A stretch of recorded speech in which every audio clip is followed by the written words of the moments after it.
Hello. In this program we're going to show you how to write strings to a file, in this case names of our friends. Let's give it a run first and then we'll talk about how it works. We'll enter some friends' names here.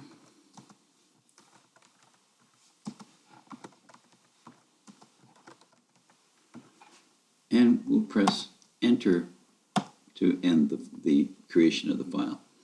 And we get a report that it was created properly. Now, here's the actual folder in which I was working, and you can see we do have something called BFF's text created, and it does in fact contain the names that we entered at the keyboard. So let's take a look at the program. We're going to open a file called bffs.txt for writing, write mode. And we'll use the open function to do that, and we'll create a file object called myFile, which will be associated with that file on our disk, on my disk drive. Now we need an initial value for the while loop.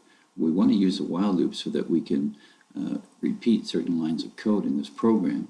Well, in order for a while loop to work, we have to have some initial value to test for the while loop. And so we have what's called a priming read up here, in which we are going to enter the name of our first best friend, and then that will enter the loop.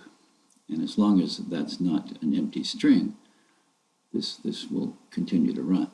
That's what this line here indicates. It'll stop the loop when we just press enter, because at that point the string will be empty. Now we'll use the file object called myFile and the write method to write whatever was entered, plus we'll concatenate a \n onto it, and that'll put each name on its own line in the file.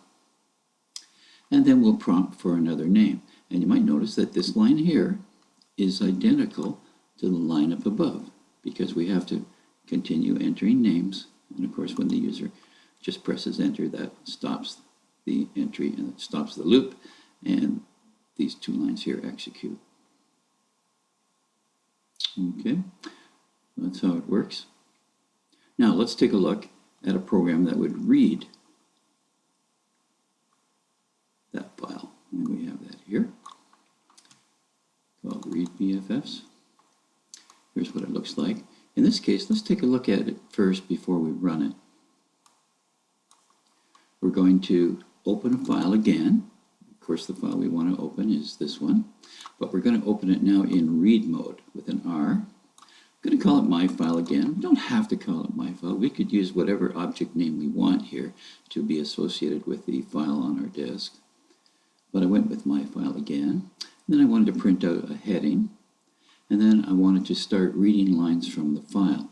Well, once again, we need to have a priming read in order to test against our while loop condition. So we're going to read a line from the file. We use the myFile object and the readLine method. That'll read an entire line from the file and assign it to a variable called BFF. This line here will continue to read lines as long as there are lines in the file. It really means while BFF does not equal an empty string.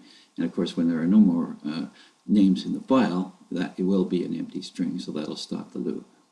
Now, you'll recall that we appended a \n, a new line, onto the end of that string before we wrote it to the file. Well, we can strip that out. We'll take it away with rstrip. That means strip from the right end of the string BFF, strip the \n. And then we'll print that out, and then we'll read another line from the file. And as long as BFF is not empty, this will continue to cycle and read the next name and print it out and so on. So let's see if that works okay. And there's the output that we get from that. So it does appear to be working properly. Now I thought I would show you what would happen if we didn't strip out the \n. What I'll do is I'll just comment this line out and run this program again. And you'll see what happens is I get a blank line in between the names. That's because print itself generates a carriage return, right? Unless we stop it with the AND operator. And we've got a carriage return created by print, and we also have a carriage return or new line being caused by the backslash n.